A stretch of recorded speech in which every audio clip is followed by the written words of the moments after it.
நமச்சிவாயம் வாழ்க, நாதன்தாள் வாழ்க. கடவுள் அனுகிரக நேயர்கள் அனைவருக்கும் இனிய வணக்கம். வாழ்க வளமுடன். நான் உங்கள் ஜோதிடர் விஷால் விவர்தன் பேசுகிறேங்க. நம்முடைய கடவுள் அனுகிரக சேனலில் நிறைய ஜோதிட தகவல்களை தொடர்ச்சியாக கொடுத்து வந்துகிட்டே இருக்கிறேன். பிளேலிஸ்ட்டை சென்று பாருங்கள். ஜோதிடர் விஷால் விவர்தன் அப்படின்றது என்னுடைய 800க்கும் மேற்பட்ட ஜோதிட வீடியோக்கள், நியூமராலஜி சம்பந்தமான வீடியோக்கள், திருமண பொருத்தம் எப்படி பார்க்கணும், இது போன்ற நிறைய வீடியோக்கள் இருக்கும். அதை பார்த்து பயன்பெறுங்க. என்னிடம் ஜாதகம், திருமண பொருத்தம், நியூமராலஜி அப்படிங்கிற அதிர்ஷ்ட பெயர், இது போன்ற அனைத்து விஷயங்களுக்கும் ஸ்க்ரீனில் தெரியக்கூடிய 6381573180 என்ற நம்பர் மூலமாக வாட்ஸ்அப் மூலமாக, ஆன்லைன் மூலமாக ஜாதகம் அனுப்பி ஜாதகம் பார்க்கலாங்க. நம்ம இன்றைக்கி என்ன பதிவு பார்க்க போகிறோம் அப்படின்னா, ராகு கேது வீடு கொடுத்தவனுடைய நிலை. ராகு கேதுவை பொறுத்த வரைக்கும் இந்த வீடு கொடுத்தவனுடைய நிலை என்பது ரொம்ப ரொம்ப ஒரு முக்கியமான நிலையாக கருதப்படுங்க.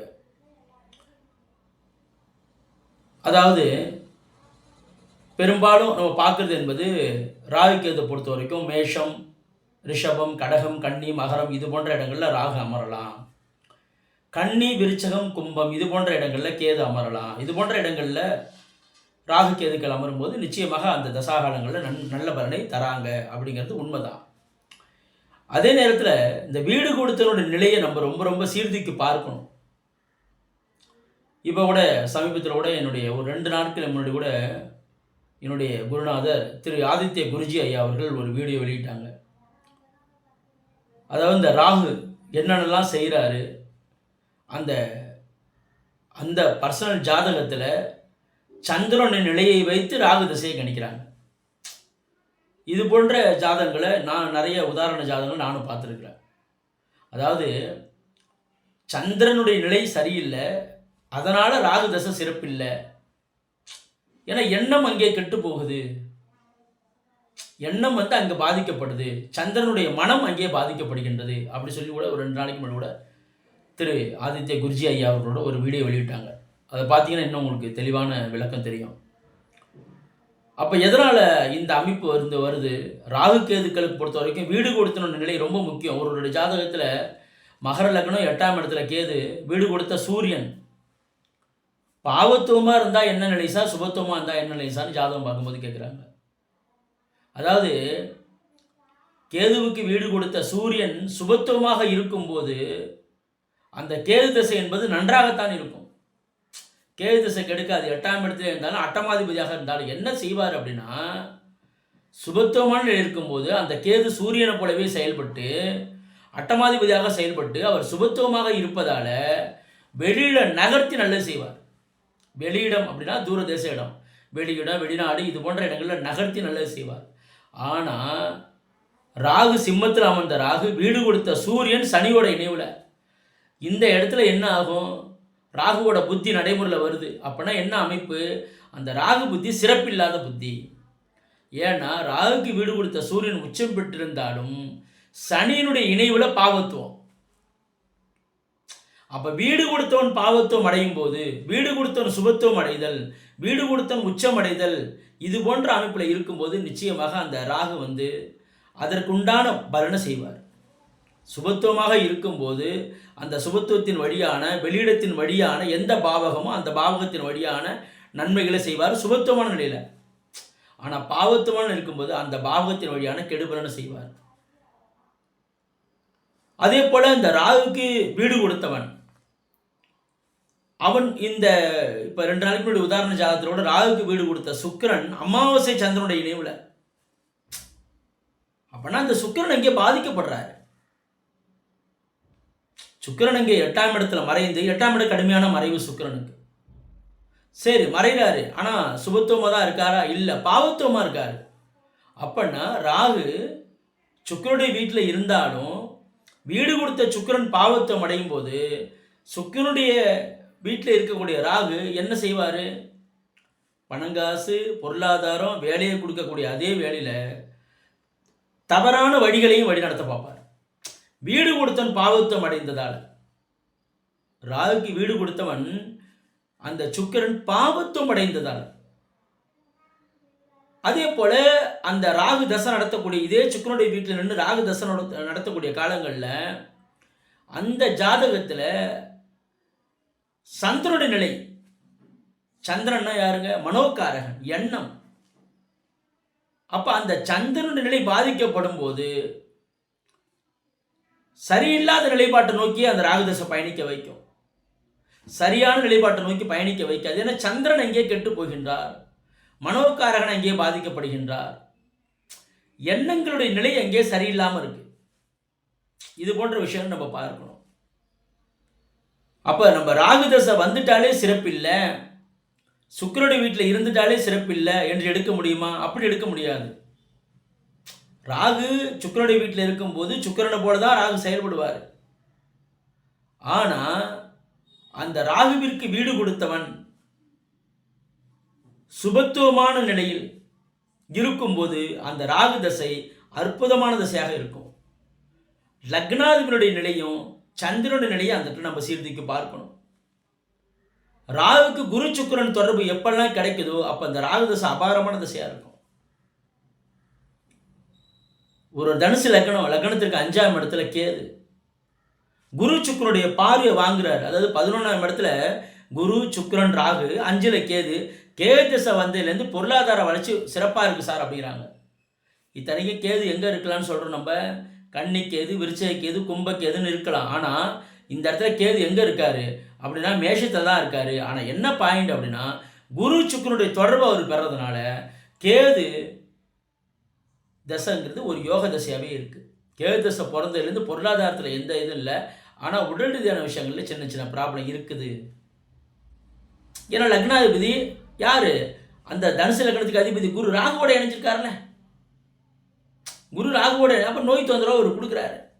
அதே நேரத்தில் பொருளாதார வளர்ச்சியை அவர் தராரு. ராகுவோட சுக்கிரன் இணைந்து ராகு தசை நடத்தினா அது யோக தசையாக இருக்கும். ஆனால் ராகுவோட சுக்கிரன் இணைந்து சுக்கிரதசை நடந்தது அப்படின்னா இந்த இடத்துல அந்த தசை யோக தசையாக இருக்காது. இந்த இடத்துல நீங்கள் எதை சீர்தூக்கி பார்க்கணும் அப்படின்னா டிகிரி அடிப்படையிலான நெருக்கத்தை நீங்கள் பார்க்கணும். மிக நெருக்கமாக இணைந்து ராகுவோட சுக்கிரன் தசை நடத்துகிறாரா? ராகுவோடு மிக நெருக்கமாக சுக்கிரன் இணைந்து சுக்கிரன் தசை நடத்தினார்னா கண்டிப்பாக இந்த இடத்துல சுக்கிரனுடைய அனைத்து காரகத்துவம், அவருடைய ஆதிபத்தியம் அனைத்துமே அங்கே பாதிக்கப்படும். ஆனால் ராகுவோடு மிக நெருக்கமாக சுக்கிரன் இணைந்து ராகு தசை நடத்தினா இந்த இடத்துல தான் சுக்கிர தசை நடக்கக்கூடாது. இதில் தான் ஜாதகம் யோக ஜாதகமாக அவயோக ஜாதகமாக மாறுறது. ராகு தசை நடந்தால் ராகு சுக்கிரனை போலவே செயல்பட்டு சுக்கிரனுடைய காரகம், அவருடைய ஆதிபத்தியம், அவருடைய பணங்காசு, நகை நட்டு, செல்வாக்கு, சொகுசு வாழ்க்கை எல்லாத்தையும் அவர் தர பார்ப்பார். ஆனால் ராகுவோட சுக்கிரன் இணைஞ்சு சுக்கிர தசை நடத்துனதுன்னா சுக்கிரனுடைய அனைத்து விஷயங்களும் இங்கே ராகுவால் பாதிக்கப்பட்டதுனால எல்லாமே அடிபட ஆரம்பிக்கும். அப்போ ராகுக்கு வீடு கொடுத்துன நிலை என்பது ரொம்ப ரொம்ப முக்கியம். கேதுவுக்கு வீடு கொடுத்துன நிலை என்பது முக்கியம். ஆனால் ராகுக்கு பாவத்துவ தொடர்பே இல்லைன்னாலும், ராகுக்கு நேரடியாக சனி செவ்வாயுடைய தொடர்பு இல்லைன்னாலும், ராகுக்கு வீடு கொடுத்தோன்னு பாவத்துவம் அடைந்தால், ராகு இயல்பாக தான் சார் இருக்காரு, ராகுக்கு சனி செவ்வாயுடைய தொடர்பு இல்லை, ஆயினும் ராகுக்கு வீடு கொடுத்தோன்னு பாவத்துவம் அடைந்தாலும், அந்த ஜாதகத்தில் சந்திரனுடைய நிலை பாதிக்கப்பட்டிருந்தாலும், அந்த ராகு சுக்கிரனுடைய வீட்டோடு தொடர்பு கொண்டிருந்தால், அப்ப அந்த சுக்கிரன் வழியான சரியில்லாத நிலையை கொடுப்பார். சுக்கிரன் வழியிலான சரியில்லாத நிலையை கொடுப்பார். அப்ப இது போன்று நம்ம ராகு தசையை கணிக்கும் போது மேலோட்டமாக நம்ம கணிக்க முடியாது. ராகு தசைன்னு வந்துட்டாலே அடுத்த நிமிஷம் நம்ம பார்க்க வேண்டியது ராசி சந்திரனுடைய நிலை, லக்னாதிபதியுடைய நிலை, அடுத்தது ராகுக்கு வீடு கொடுத்தனுடைய நிலை, ராகுக்கு வீடு கொடுத்தனுடைய நிலை, அடுத்தது ராகுவின் நிலை. ராகுவின் நிலைன்னு அர்த்தம் ராகுவே சுபத்துவ பாவத்துவ தொடர்பில் இருக்காரா? எல்லாருக்கும் ராகு தசை பெரிய பொருளாதார வளர்ச்சியை கொடுத்துருதா? எல்லாருக்கும் பெரிய பேரும் புகழை கொடுத்துருதா? சில பேருக்கு ராகு தசை சர்வசாதாரணமாகவே கடந்து வராங்க. சில பேருக்கு ராகு தசை வரும்போது மிகப்பெரிய பொருளாதார வளர்ச்சியையும் மிகப்பெரிய பேரும் புகழும் தருது. என்னுடைய குருநாதர் திரு ஆதித்ய குருஜி ஐயா ராகு தசையில் தான் வெளி உலகத்தை தெரிய ஆரம்பித்தாங்க, பேரும் புகழும் பெற்றாங்க, பொருளாதார உயர்வை பெற்றாங்க. எப்படி? லக்னாவுடைய வலுவை பொறுத்து. லக்னாதிபதி இவருடைய ஜாதகத்தில் நீச்சபங்க ராஜயோகம், புதன் சுக்கிரனுடைய இணைவில் மிகப்பெரிய அளவில் நீச்சபங்க ராஜயோகம், சந்திர கேந்திரம், வீடு கொடுத்தவன் நல்லா இருக்காரு, பரிவர்த்தனை, இப்படி எல்லா விதத்திலுமே அந்த புதன் வந்து உச்ச சுக்கிரனுடைய இணைவில் கடுமையான சுபத்துவத்தை அடைந்து நீச்சபங்க ராஜயோகத்தை அடைந்தது. சந்திரனும் நல்லா இருக்கார் குருவோட வீட்டில் தனுசு ராசி. அப்போ சந்திரனோட நிலை நல்லா இருக்கு, லக்னாதிபதியோட நீச்சபங்க ராஜயோகம். அப்போ ராகுக்கு சுபத்துவ தொடர்பு கிடைச்சிச்சு. 12ஆம் இடத்துல ராகு இருந்தாலும் அந்த ராகு குருவோட இணைவில் சுக்கிரனுடைய வீட்டில், உச்ச சுக்கிரனுடைய வீட்டில். ஆனால் லக்னாதிபதி இங்கே நல்லா இருக்கார்ல, சந்திரன் இங்கே நல்லா இருக்கார்ல, அப்போ அந்த வழியான பெரிய பொருளாதார முன்னேற்றம் தராரு. லக்னாதிபதி வலுவை பொறுத்து தான். பொதுவாகவே ஒரு ஜாதகத்தில் லக்னாதிபதி நீச்சம் அடைந்தாலே 40-43 வயதுக்கு பிறகு தான் ஒரு உயர்வை நோக்கி அந்த ஜாதகம் பயணிப்பதற்கான அனைத்து அமைப்பு இருக்கும். அதுக்கு தகுந்தாப்புல அந்த தசையே வரும். 44 வயசுல தான் சார் இந்த தசை ஆரம்பிக்குதுமாக பார்த்தா லக்னாதிபதி நீச்சமாயிருக்கும், அப்புறமா நீச்ச பங்கமாயிருப்பார். அப்போ நீங்கள் என்ன அமைப்பை பார்க்கணும் அப்படின்னா, ராகுக்கு சுபத்துவ தொடர்பு பார்க்கக்கூடிய அதே வேளையில் ராகுக்கு வீடு கொடுத்தனுடைய சுபத்துவ பாவத்துவ தொடர்பு அங்கே முக்கியமானதாக கருதப்படுது. ராகு எந்தெந்த இடங்கள்லாம் அமரலாம் நம்ம சொன்னாலும் அதனுடைய வீடு கொடுத்த நிலை ரொம்ப ரொம்ப முக்கியமானது. வீடு கொடுத்தவன் அங்கே கெட்டு போயிருந்தாலே அந்த இடத்துல ராகு கெட்டு போயிட்டாருன்னு அர்த்தம். ஏன்னா ராகுக்கு பொறுத்த வரைக்கும் சொந்த வீடுகள் இல்லை, ஆட்சி ஊச்சி வீடுகள் இல்லை.